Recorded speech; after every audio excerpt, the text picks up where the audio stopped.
Okay. What's up? Welcome to Who Oh my TF God. is, where we talk to people, but we can't say TF in the first minute of the video because YouTube will demonetize it. And this video and this channel is monetized, baby. I want all the money and sponsors. I'm Today, fine with not saying it at all. That's usually what I do. no, but you know me. Today we have Wood Hawker on the show. Hello, Wood. Hi. Now, this is something a lot of people don't know about you, is that, Oh God. Hawker, that's not your real last name. Are we getting right into this? Yeah, your real last name is Wooderson, Wood Wooderson, Mhm. That's and true. when you were a young boy living in Australia, you saw a hawk Mhm. on television, and that's where the hawker came from. Tell us about that. So is this whole show about manufactured facts, or are we? It's a blend. Okay. It's a mixture. So it wasn't actually a hawk that I saw. It was a pigeon. But me, being an idiot, said, "Look, a hawk," and then everyone started to make fun of me, like, "Oh, it's Hawker. How's that pigeon?" And then the rest is history. Kids can be so mean with Oh no, stuff they were like that. full-grown adults. They were Oh. full-grown adults. Adults can be so mean. They really with things can. like that. Now, They really can. Australia, is Crocodile Dundee like your Jesus there? Like, is he? Do people like him, or do they feel that that was a little bit of a cultural appropriation sort of thing? No, Paul Hogan is his name, and we definitely love him. He's a national treasure, the same way that Nicolas Cage is to y'all. He's definitely a fantastic human being. At least I think so. I don't know. Maybe Yeah. he's been in some controvery. Be careful. Hold on. Let me Google it. Let me Google it. Paul Hogan. Now, when I grew up, I remember him being a national treasure. I don't know what he's done since then. Wow, he's looking old. Well, he is old. Fun fact, though, he is the reason that y'all think that we put shrimp on the Barbie. He's Mhm. accidentally the reason, because tourism ads in America for Australia back in the day had him in there, and he was supposed to say snag on the Barbie, which means putting a sausage on the grill. And they were like, "We don't think anyone's going to know what a snag is, just say shrimp."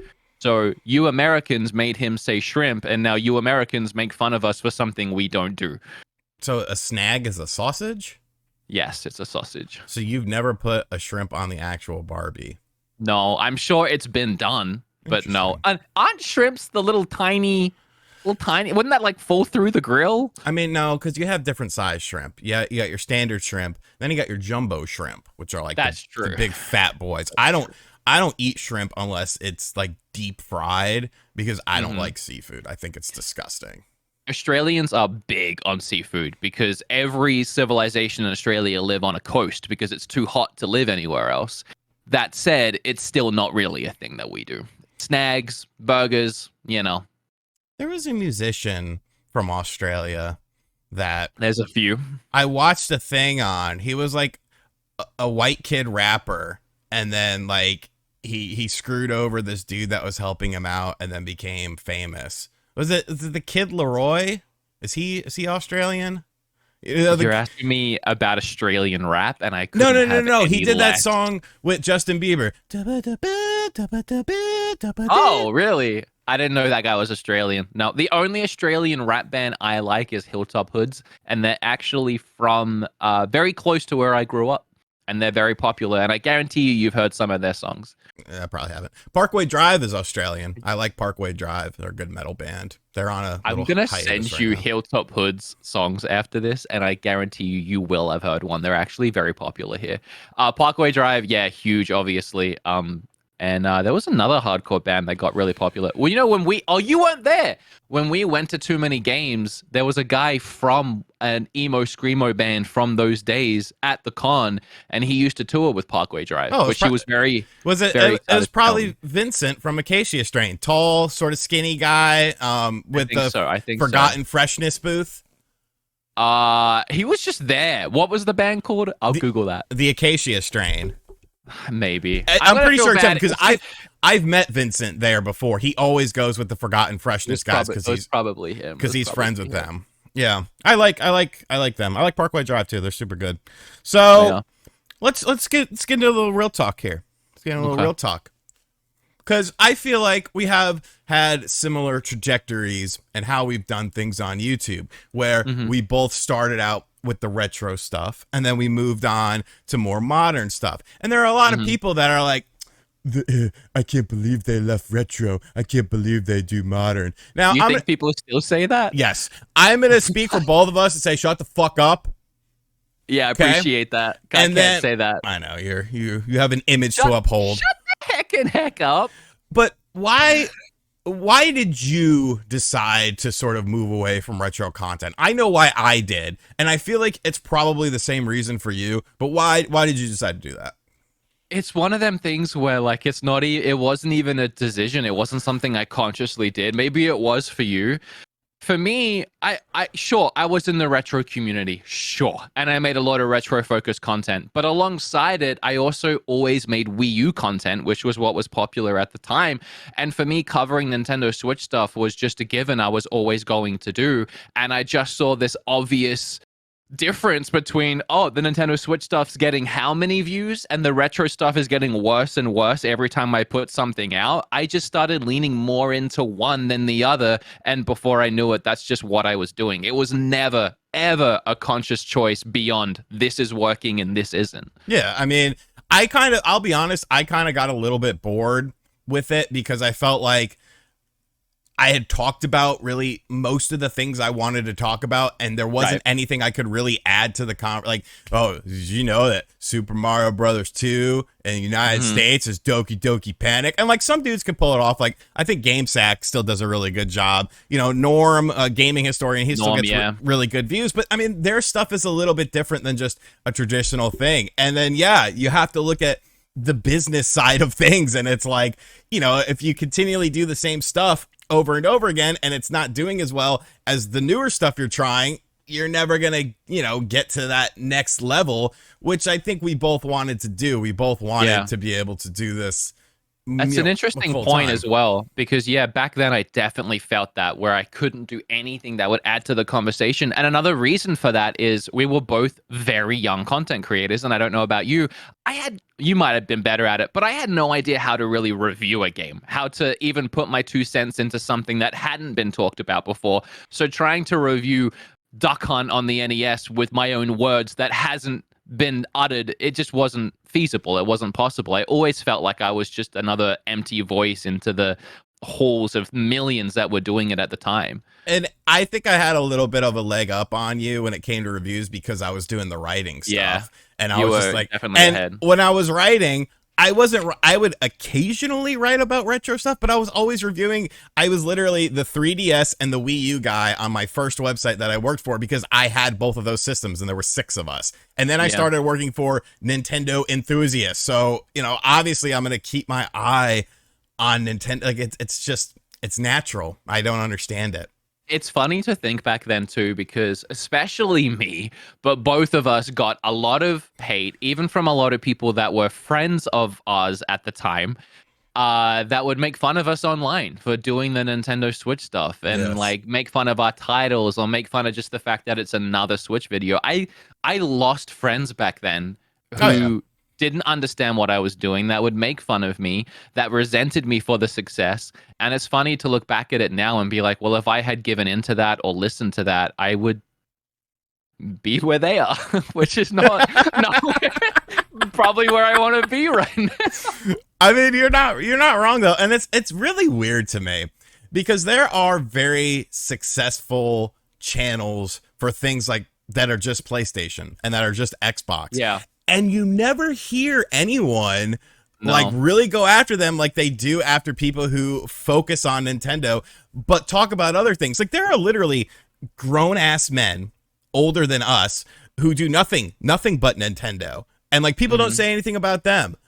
But, you know, we dabble in sort of all the fruits of video games with a focus on Nintendo. It's like, they're doing it for views and money. It's like, how is that logical? Like, another thing is, makes no sense. A lot of people then and even now saw it as easy views. They thought that like doing Nintendo Switch content was just inherently going to get you a ton of views easy. But you and I were kind of setting, not a standard, but we were like figuring out what would get views. We were the ones setting that. Right. Like the video ideas we had and the videos we were making and the clickbait, but also just the ideas. Like we were the ones coming up with like, if you do this, this works. So sure, other people were like copying that or like doing their own spin-off version of that, but we were the ones discovering it and finding that Nintendo ceiling. Yeah, because I mean, at the time, nobody really. That's the hindsight is 2020 thing. Nobody really cared about Nintendo during the Wii U era. No one. And there was no guaranteed success that this system was going to be good. It is the weirdest thing to try and remind people, but convince people and tell people now, 5 years later, that at that time when we were doing that, when the Switch came out, a majority of people didn't think it was going to be successful. I have a podcast on my channel from way back when of me and Shane from Rerez debating whether or not the Switch was going to be successful. Shane didn't think it was because I had OJ, because I like to go extremes. So I had OJ from Player Essence, diehard Nintendo fan, and then you had Shane, who was definitely a bit very skeptical of it. And I was just like, all right, you two guys are going to talk, and I'm just going to sit here. I'm going to record it for my channel, and I will make money off of this video, and you guys can debate it. And it was a very fun time. It was a very And the people watching, the comments, you'll remember, were very split, and sometimes it felt weighed more towards the person who didn't believe it. Like, you had to be a believer, almost like you had to buy into this religion that the second coming of Nintendo was going to happen. You had to believe in it. Well, then the funny thing was, I specifically remember seeing the debut trailer for the Nintendo Switch. I was at my day job. We had 2 stores. I was working at the slower store that day, and I told my boss, I said, hey, I don't remember what time it was. I think it was 10 a.m. I was like, hey, 10 a.m., just pretend I'm not here. I need to watch this thing. It'll take like 15 minutes. And he was just like, okay, whatever. And I watched it. And by the end of it, I was like, what the hell is this? Where is my powerful system? What is this hybrid nonsense? I made a video. It's still on the channel where I'm like, I don't like this idea. But then the more I saw of it, I was kind of like, oh, maybe it'll work out. And then, once you get it in your hands, it's a different story. Yeah, it really is. I was sold on it immediately out the gate, but I have always loved handheld consoles. I've had them all: Game Boy, Game Boy Color, Game Boy SP, even a Vita, like anything I could get my hands on. And I loved home consoles, so them merging it and also showing me a new Zelda on it, I mean, it would be hard for me not to get excited. Did you have an Atari Lynx? I did, not in the day, but I had that. I still have a Turbo Express. Like, I love handhelds. Yeah, that's expensive. I bet it is, because last time I checked, it was expensive too. When is Game Quest coming back? You got one more run in you? No, I don't think so. We just talked about how retro is dead. Why would I do that? I mean, it's not even that. It's just I don't have the time and patience to go game hunting anymore. Like, maybe it's just me getting older or something, but it's just like, that doesn't seem fun to me anymore. Like, driving hours to potentially score something that costs like a couple $100 and I get it for, a couple dollars. It's like, I would rather just, play something that I have or buy something that I want, or, what I'm saying? Like, I don't know, like the hunting aspect. I used to love doing it, but it's just like, you get bored. You get bored doing the same thing over and over again. You get bored doing the same thing. You get bored of never finding stuff. And then when you do, it's always stuff that you already have or you didn't really need. But also, I feel like with both of what we do online being so successful and it taking literally all of our time, the idea of spending a weekend going and looking at things, like, I don't have time. I don't have time to do that anymore. Like, I stay inside and make videos all day now. Well, plus the market has shifted dramatically. I mean, it's everyone knows what they have, and even if they don't know what they have, they still think it's worth gold. So it's like, what's the point? And I have everything that I wanted to find. I got it all. Yeah, so I'm pretty much the same. There's like a few things, but it's like, I'm not spending that money, and I'm not, especially gas money. I ain't spending that gas driving around. And you could just order it on eBay and then claim it on tax. So. Right, exactly. For my gas for my Ford Pinto. So did you ever want to become a pro wrestler? And I'm going to preface this because ever since I've known you, you've had long hair. And when I was younger, when I was in high school, whenever we would be like a fast food place or something, and like a guy that would walk in that had like a long hair, especially in a ponytail, and he had some muscles, I would always look to my friends and be like, he had dreams.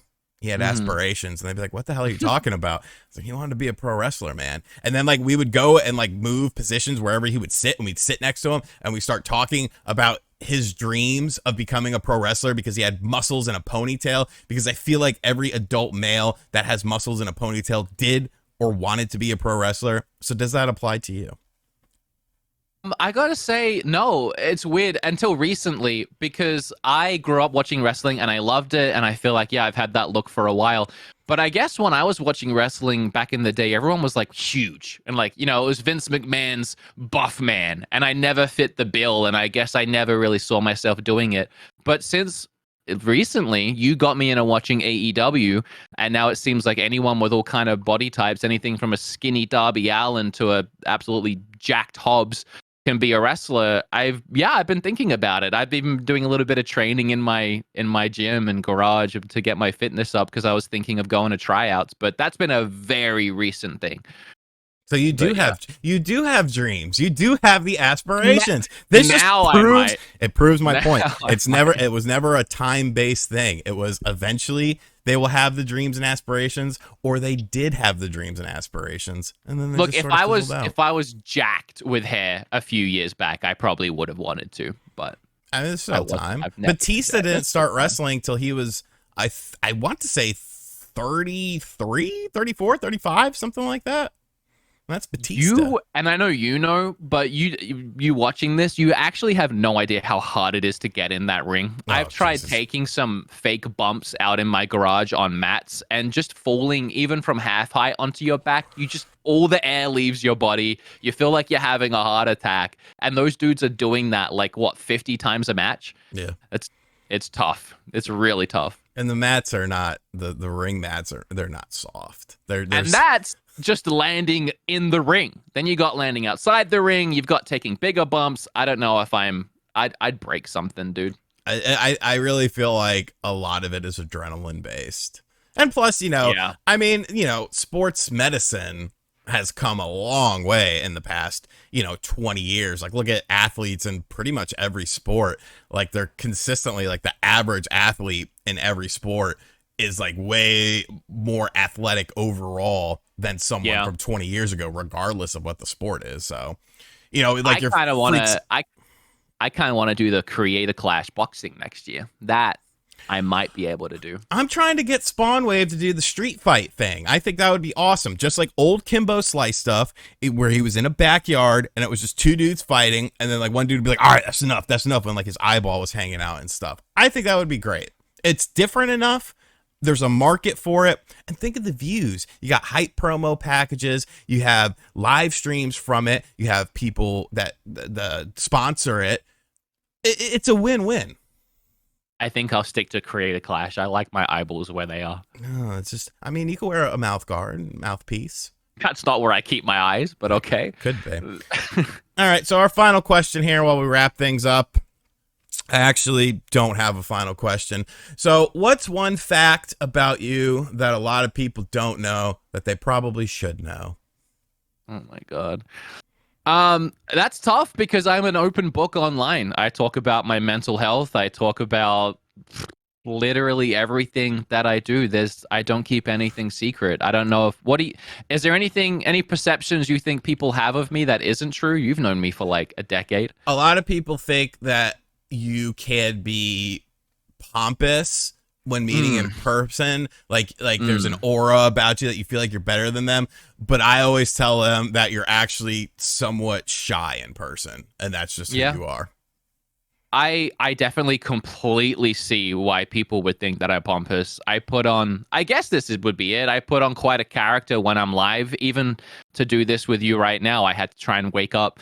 I'm not always this excitable. I'm not always yelling and screaming and trying to be funny. Most of the time, I'm just kind of chilling and quiet, I guess. And when I meet people, I typically have a ton of anxiety because meeting people is tough. And if I come across as quiet or reserved or that I don't want to be talking to you, that's probably because I'm really questioning the next thing I say because I don't want to embarrass myself. So yeah, I love meeting people, and I'm sorry if it ever comes across any other way. I feel like it doesn't unless you're overthinking it, but I don't know, maybe. It's fine. You can't please all the world anyway, so fuck them. And that's who the fuck Wood Hawker is. Wood, thank you for coming, or I should say Wood Wooderson, as we established. Thank you for coming on the show. Give me your thoughts on future guests in the comment section down below. Bob Wolf was supposed to come on a couple weeks ago. We set it up, and then he ghosted me. But I also Wait, did he really? We were because I was talking to him 10 minutes ago, and he said you ghosted him. Yeah, it's probably a little from column A, a little from column B. Okay, well then don't put it all on him. I mean, I got to keep up appearances. I will hit up Bob. I will have him as the next guest, though, hopefully. Thank you for coming on. His channel is in the description box down below. I'm sure you know who he is. I mean, and the Nintendo podcast with Bob will be down below. There you go. I have to find that and add it now, too. Okay, bye.